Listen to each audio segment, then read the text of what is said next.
नमस्कार मित्रों, आज हम यूपीएसआई के लिए प्रैक्टिस सेट 6 सॉल्व करेंगे और देखेंगे इसमें क्या कुछ नया सीखने को मिलता है। चलिए प्रश्न को शुरू करते हैं। पहला प्रश्न है, वर्तनी से संबंधित है। वर्तनी संबंधित सही शब्द पहचाने। तो इसमें पहला है अभिनेता, अवनति, उन्नति, पूर्ति। इसमें वर्तनी अभिनेता का अभिनेता लिखा है, अवनति का अवनति का अवनति लिखा हुआ है, उन्नति का उन्नति लिखा है, पूर्ति सही लिखा हुआ है। इसमें डी ऑप्शन हो जाएगा। प्रश्न नंबर 2 है, सदा एक वचन में होने वाले प्रयुक्त होने वाले जो शब्द होते हैं उसे हमें बताना है। तो इसमें हमारा एक वचन का पूछा है, एक वचन में। तो हमेशा हमारा जो सत्य और जनता दिख रहा है ये हमेशा एक वचन में आते हैं। बाकी लोग, होश, प्राण, बल, हस्ताक्षर, जनता सब बहुवचन में आते हैं। और प्रश्न नंबर 3, आविर्भाव का समानार्थी क्या होता है? आविर्भाव का समानार्थी हमारा क्या होगा? अवतरण। क्योंकि जो आविर्भाव होता है उसका मतलब होता है अवतरण या जन्म लेने से संबंधित होता है, जिसका उदय होता है। उसी तरह अवतरण का भी सेम अर्थ निकलता है ना। अब चलते हैं प्रश्न नंबर 4 की तरफ। चौथे की, दिए गए विकल्पों में से बिल्ली शब्द का बहुवचन क्या होगा? बिल्लियाँ, बिल्ले, बिल्ला, बिल्लियाँ। इसमें ऑप्शन ए हो जाएगा। प्रश्न नंबर 5 पढ़ते हैं, स्वच्छता का विलोम क्या होगा? स्वच्छता का विलोम हमारा क्या हो जाएगा? अस्वच्छता दिख रहा है सीधा सीधा। प्रश्न नंबर 6 है, विधि का पर्यायवाची क्या होता है? विधि का पर्यायवाची आपको बताना है। विधि मतलब होता है नियम, कानून जो चलते हैं उसका पर्यायवाची। ज्ञात, वैदिक, उल्टी दिशा, कानूनी। इसमें ऑप्शन हो जाएगा कानूनी। अब हम पढ़ते हैं पैसेज।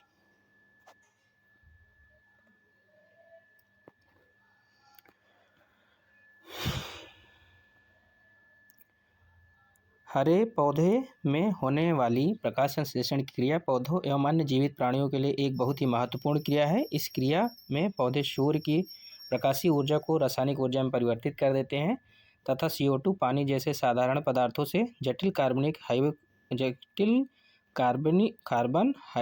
यौगिक कार्बोहाइड्रेट बन जाते हैं। इन कार्बोहाइड्रेट द्वारा ही मनुष्य एवं जीवित प्राणी को भोजन प्राप्त होता है।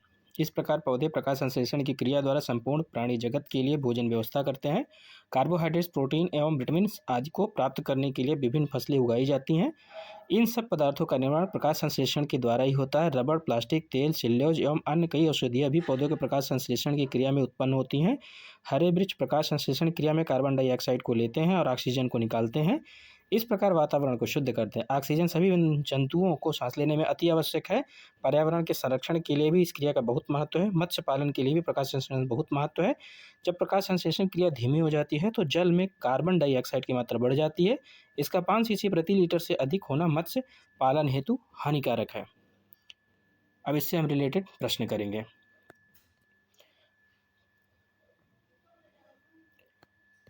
सातवां प्रश्न है, इस अनुच्छेद के लिए उपयुक्त शीर्षक क्या हो सकता है? इस अनुच्छेद के लिए उपयुक्त शीर्षक होता है, इसमें प्रकाश संश्लेषण के बारे में बताया गया है। तो इसमें प्रकाश संश्लेषण का महत्व हो जाएगा, हमारा ऑप्शन पहला हो जाएगा। प्रश्न नंबर 8, प्रकाश संश्लेषण क्रिया धीमी हो जाने पर पानी में किस रसायन की मात्रा बढ़ जाती है? प्रकाश संश्लेषण जब क्रिया धीमी पड़ जाती है तो वहाँ कार्बन डाइऑक्साइड बढ़ने शुरू हो जाती है। ठीक है, ऑप्शन सी इसमें ले सकते हैं।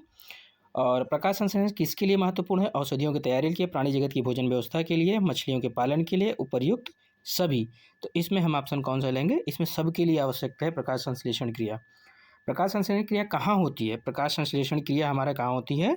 हरे पौधों में होती है, पहाड़ों में, मिट्टी में, हवा में, हरे पौधों में। प्रकाश संश्लेषण होने के लिए किसकी आवश्यकता नहीं होती? प्रकाश, कार्बन डाइऑक्साइड, जल, मिट्टी। तो इसमें हमें किसकी आवश्यकता नहीं पड़ती? इसमें हमें प्रकाश संश्लेषण में मिट्टी की आवश्यकता नहीं पड़ती। प्रकाश की पड़ती है, कार्बन डाइऑक्साइड की पड़ती है, जल की पड़ती है ना। ठीक है। प्रश्न नंबर 12, इनमें से भारत पत्र का संपादन किसने किया था? भारत पत्र का संपादन अंबिका प्रसाद वाजपेयी, मदन मोहन मालवीय, नंदुलाल वाजपेयी, शिव पूजन सहाय। तो इसमें हमारा ऑप्शन हो जाएगा क्या भारत पत्र का संपादन किसने किया था ये पूछा जा रहा है। इसमें हम नंद दुलारे वाजपेयी जी सही है। प्रश्न नंबर 13, अव्यय को क्या कहा जाता है? विकारी शब्द, अविकारी शब्द, निपात, इनमें से कोई नहीं। हम अव्यय को अविकारी शब्द कहते हैं, है ना। अविकारी शब्द, अव्यय मतलब अविकारी शब्द वे होते हैं जिनके रूप, लिंग या वचन, पुरुष, कारक, काल आदि में कोई कारण या कोई परिवर्तन ही ना हो उन्हें अविकारी कहते हैं। ये हर स्थिति में एक जैसे बने रहते हैं, इसलिए इन्हें अविकारी या अव्ययी बोलते हैं। प्रश्न नंबर 14 देखते हैं। रावण ने राम में क्रोध नामक भाव जगाया। इसमें आलंबन कौन है ना? इसमें आलंबन को रावण है कि राम है कि क्रोध है कि राम और रावण दोनों है। रावण ने राम में क्रोध का भाव जगाया, तो आलंबन जो होता है जिसके द्वारा होता है तो वही इसमें रावण हो जाएगा, ए ऑप्शन। आलंबन वह होता है जिसके कारण कोई भाव जागृत हो जाए। इस वाक्य में रावण के कार्यों के कारण ही राम में क्रोध हुआ था, इसलिए यहाँ रावण आलंबन का काम कर रहे हैं। प्रश्न नंबर 15 पढ़ते हैं। इनमें से कौन सा शब्द चैत्र का समानार्थी है? चैत्र का समानार्थी क्या होता है? युद्ध भूमि, बौद्ध भिक्षु, यज्ञ भूमि, संवत का प्रथम मास। जानते हैं जो हिंदी महीने होते हैं वो संवत के हिसाब से देखेंगे तो चैत्र से शुरू होते हैं, इसलिए पहला ऑप्शन इसमें हो जाएगा, है ना? पहला ऑप्शन हो गया हमारा संवत का प्रथम मास। अब प्रश्न नंबर 16वां पढ़ते हैं। जो व्यक्ति वस्तु या परिस्थितियों अस्थायी भावों को उद्दीपन या जागृत करते हैं उन्हें कौन सी संज्ञा दी जाती है? तो उन्हें हम विभाव बोलते हैं। अनुभाव, संचारी भाव, स्थायी भाव में उन्हें हम विभाव बोलते हैं। विभाव का कैसे होता है? विभाव वह होता है जो स्थायी भाव को जागृत करता है, यानी कि जो जिसके कारण नहीं, जो स्थायी भावों को जागृत कर दे वो विभाव होता है ना? जैसे लक्ष्मण का परशुराम को ललकारना, व्यंग करना, मुस्कुराना, उनके क्रोध को और बढ़ा देना, यहाँ उद्दीपन जो होता है वही विभाव होता है। प्रश्न नंबर 17 पढ़ेंगे।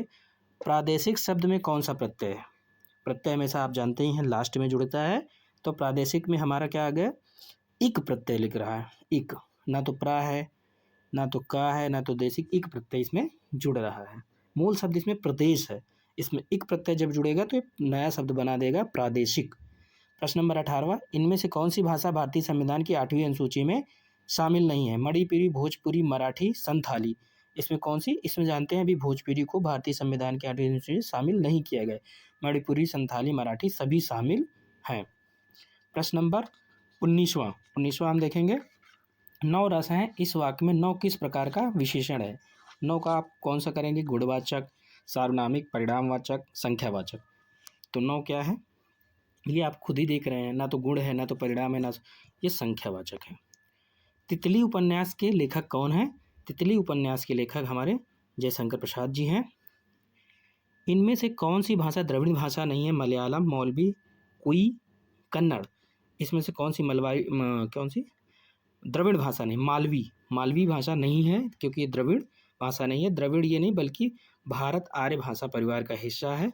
मलयालम द्रविड़ है, कोई यह केंद्रीय समूह की द्रविड़ भाषा है, कन्नड़ यह भी दक्षिण द्रविड़ भाषा है जो कर्नाटक में बोली जाती है। प्रश्न नंबर 22। स्वर्गारोहण का सही संधि विच्छेद बताएं।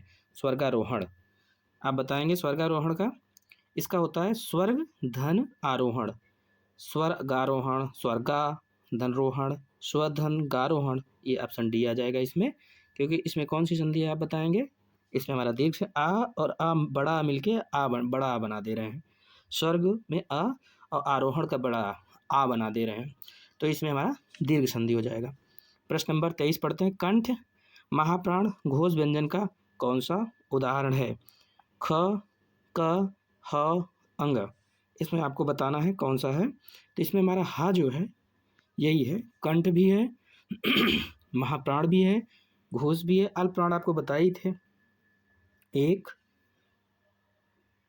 3, 5 अल्पप्राण हो जाते हैं, 2 और 4 महाप्राण हो जाते हैं। तो 2 और 4 पे ये होते हैं, ये व्यंजन पे होते हैं। और कभी आप देखेंगे तो कंठ, तालु, मूर्धा ऐसे लास्ट में कंठ में हा होता है, इसमें या सा बनता है। कंठ तालु मूर्धम इसमें रा ख बनता है, दंत में ल स बनता है। ऐसे ही चलते हैं, इसको थोड़ा सा ध्यान देंगे तो सबको याद हो जाएगा धीरे धीरे। अब हम पढ़ते हैं प्रश्न नंबर कौन सा हो गया? यह आ गया। प्रश्न नंबर हम 24वां पढ़ेंगे। दूसरा विश्व हिंदी सम्मेलन किस वर्ष संपन्न हुआ है? दूसरा विश्व हिंदी सम्मेलन किस वर्ष संपन्न हुआ है? तो 1976 में संपन्न हुआ, क्योंकि जो पहला हुआ था वो 1975 में शुरू हुआ था। दूसरा हो गया हमारा 1976। अगर जैसे इसमें ये पूछ लेता ये कहाँ पे आयोजित हुआ, तब आपको क्या बताना था, मॉरिशस में हुआ था। प्रश्न नंबर 25, कर्ता और कर्म के अनुसार परसर्ग यदि युक्त हो तो कौन सा वाच्य कहलाता है। तो इसमें हमारा कौन सा वाच्य कहलाएगा, ये हमारा कर्म वाच्य कहलाएगा। अब प्रश्न नंबर 26 है, कमीशनिंग का हिंदी पर्याय बताना है। कमीशनिंग का हिंदी पर्याय क्या होगा, हम आगे बढ़ते हैं, देखते हैं।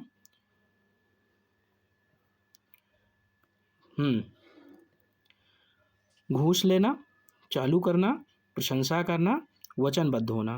तो कमीशनिंग का मतलब होता है क्या, कमीशनिंग इसको शब्द पूछा गया था, उसका मतलब होता है चालू करना। ऑप्शन बी हो जाएगा इसमें। और टेकिंग ब्राइब मतलब घूस होना, इसका हिंदी इंग्लिश होगा घूस लेने का, टेकिंग ब्राइब होता है। प्रशंसा करना का मतलब होता है टू प्रेज करना, प्रेजिंग, टू प्रेज कर देना। और वचनबद्ध होना तो कमिट होना। प्रश्न नंबर 27 बढ़ते हैं। कमला में कौन सा गण रूप है। कमला में गण रूप होता नहीं, या माता राजभाल सलगा वाला, कमला में आप सगण गण रूप है जिसका होता है गुरु गुरु और लघु। तो इसमें क्या हो गया, इसमें सगण होगा। प्रश्न नंबर 28, मारवाड़ी बोली है पूर्वी राजस्थान की, दक्षिणी राजस्थान की, पश्चिमी राजस्थान की, उत्तरी राजस्थान की। प्रश्न नंबर 28 में हमारा पश्चिमी जाएगा, मारवाड़ी पश्चिमी राजस्थान की भाषा है। इसमें कौन से जिले आते हैं, जैसे जोधपुर, जैसलमेर, बाड़मेर, बीकानेर, नागौर और भी कुछ क्षेत्र इसमें शामिल है। प्रश्न नंबर 29वां, इनमें से किस पत्रिका का संपादन भारतेंदु हरिश्चंद्र ने किया था। भारत बंधु, भारत मित्र, बाल बोधनी, काशी पत्रिका। तो इसमें हमारे बाल बोधनी का संपादन भारतेंदु हरिश्चंद्र जी ने किया था। बाकी भारतेंदु 3 पत्रिकाएँ और हैं, कविवचन सुधा, हरिश्चंद्र मैगनीज और बाल बोधनी, मतलब ये तीनों थी, तो इसमें बाल बोधनी आ गया। प्रश्न नंबर 30, इनमें से निम्न में से कौन सा शब्द आज के अर्थ को स्पष्ट कर रहा है। अमर, इतर, ब्रह्मालेप। तो इसमें ब्रह्मा जी का जो है वो अज का अर्थ, अज के और भी अर्थ हैं जैसे बकरा, ब्रह्मा, दशरथ के पिता और शिव, ये सभी जो है अज के समझिए समानार्थी हैं या उसके सिनोनिम बोल सकते हैं। प्रश्न नंबर 31, जो सेवा करे सो मेवा पावई, किस प्रकार का वाक्य है, निषेधात्मक वाक्य है कि संकेतात्मक वाक्य है कि विधानात्मक वाक्य है कि प्रश्नवाचक वाक्य है। 31 में हमारा क्या है, जो सेवा करे सो मेवा पाए, ये है संकेत कर रहा है। इसमें डी ऑप्शन होगा। प्रश्न नंबर 32, सिंधी भाषा के विकास किस अपभ्रंश से हुआ है। तो ये हुआ है ब्राह्मण, सौरसेनी, मागधी, पसाची, ये प्राचीन अपभ्रंश हुआ है सिंधी का। सिंधी प्राचीन अपभ्रंश, प्राचीन अपभ्रंश भारतीय आर्य भाषा सिंधी में से सबसे सीधे तौर पर संबंधित है। सिंधी का संबंध पैसाची नामक प्राकृत से भी है जो प्राचीन से पहले की अवस्था है ना। बाकी अगर आप देखेंगे सौरसेनी में पश्चिमी हिंदी आती है, राजस्थानी, गुजराती जैसी भाषाओं के मुख्य विकास है, सिंधी में विकास इसका नहीं है। प्रश्न नंबर 33वां पढ़ेंगे, विस्मयादि बोधक चिन्ह कौन सा है। विस्मयादि बोधक आप जानते हैं ये प्रश्नवाचक है, कि बी ऑप्शन, बी ऑप्शन ये ऐसे बनता है विस्मयादि बोधक। प्रश्न नंबर 34वां, हिंदी भाषा का आरंभ कब से हुआ था। हिंदी भाषा का पूछ रहा है, 1500 ईसा पूर्व, नहीं ईस्वी है, हाँ 1500 ईस्वी, 1800 ईस्वी, 1000 ईस्वी, 500 ईस्वी। तो हिंदी भाषा का आरंभ 1000 ईस्वी से प्रारंभ माना जाता है। प्रश्न नंबर 5, जो तर्क द्वारा माना जा चुका हो, तर्क से, तर्क सम्मत, तर्क साध्य, जो तर्क से हो उसे तर्क सम्मत मानते हैं, है ना, बी ऑप्शन। इसमें जैसे तर्क सम्मत तो हमारा हो जाता है बी ऑप्शन। और तर्क सिद्ध होता है या बात जो तर्क द्वारा प्रमाणित हो जाए वो तर्क सिद्धि होती है। जो तर्क के अनुसार सिद्ध मानी जा चुकी है वो तर्क सम्मत होती है। वह जिसे तर्क द्वारा सिद्ध किया जा सकता है तर्क साध्य। सही तर्क का अध्ययन, खासकर जब इसमें निष्कर्ष निकालना भी शामिल हो, तो वहाँ तर्कशास्त्र कहलाए, तर्कशास्त्र वाला ऑप्शन तब आता है। प्रश्न नंबर 36वां बढ़ते हैं, विशाल बाजार पहुँच गया, इस वाक्य में कौन सा प्रकार है। अनेकार्थक, पूर्वकालिक, सकर्मक, अकर्मक। विशाल बाजार पहुँच चुका है या पहुँच गया, तो इसमें हमारा क्या पूछने पे उत्तर मिला है, तो यहाँ पे हमारा सकर्मक हो जाएगा ये, डी ऑप्शन। क्योंकि इसका हम अगर देखेंगे तो क्योंकि क्रिया का फल कर्ता पर न पड़कर कर्म पे पड़ रहा है। सकर्मक क्रिया में क्रिया का फल कर्म में पड़ता ही है, आप जानते हैं, जबकि अकर्मक में कर्म पे नहीं पड़ता। प्रश्न नंबर 37वां, प्रयोगवादी काव्यधारा के प्रवर्तन किसने किया प्रयोगवादी के। तो निराला, धूमिल, अज्ञेय, जयशंकर, इसमें अज्ञेय जी हो जाएंगे। प्रश्न नंबर 38वां पढ़ेंगे, जहाँ उपमेय और उपमान वाक्यों के अर्थ में भिन्नता होते हुए उसमें समानता की कल्पना की जाए, वहाँ कौन सा अलंकार होता है। अर्थांतरन्यास दृष्टांत प्रतिवस्तुतना निर्दर्शना, तो इसमें हमारा निर्दर्शना हो जाएगा। इनमें से री क्या है? व्यंजन है, दोनों है, संयुक्त व्यंजन है, स्वर है। तो इसमें हमारा क्या है? री क्या आता है? ये हमेशा समझते ही हैं। आ ई से लेके हमारा अ तक जाता है, वो सारी स्वर होते हैं। तो हमारा ये स्वर है। री एक स्वर है। स्वर वे वर्ण होते हैं जिनका उच्चारण करने के लिए किसी और की आवश्यकता ना पड़े, वो हमारे स्वर में आते हैं। तो ये हमारा इसमें स्वर हो जाएगा, डी ऑप्शन। इनमें से कौन सा शब्द तद्भव है? पंडित, पवन, कोयल, कपि। कपि तो आपको देखने में लग रहा है तत्सम है, तो आपको ये बताना है इनमें तद्भव कौन सा है। इसमें हमें तद्भव कौन सा लग रहा है आपको? कोयल। कोयल का होता है कोकिल, है ना। ये हमारा ऑप्शन बी हो जाएगा, कोकिल। पंडित का पांडा, पांडे ऐसे शब्द हो सकते हैं। पवन का पवन होता है। कपि, बंदर, ये सब तत्सम में लिखे हुए हैं। तो आपका कितना स्कोर हुआ कमेंट बॉक्स में बताएं, और आशा करते हैं आज कुछ नया सीखने को मिला होगा, और आगे और भी कुछ सीखने को मिलेगा। इससे हमारे साथ प्रतिदिन अपनी प्रैक्टिस को मजबूत करें, प्रैक्टिस के द्वारा हिंदी को और मजबूत करें और निरंतर प्रगति करें। धन्यवाद।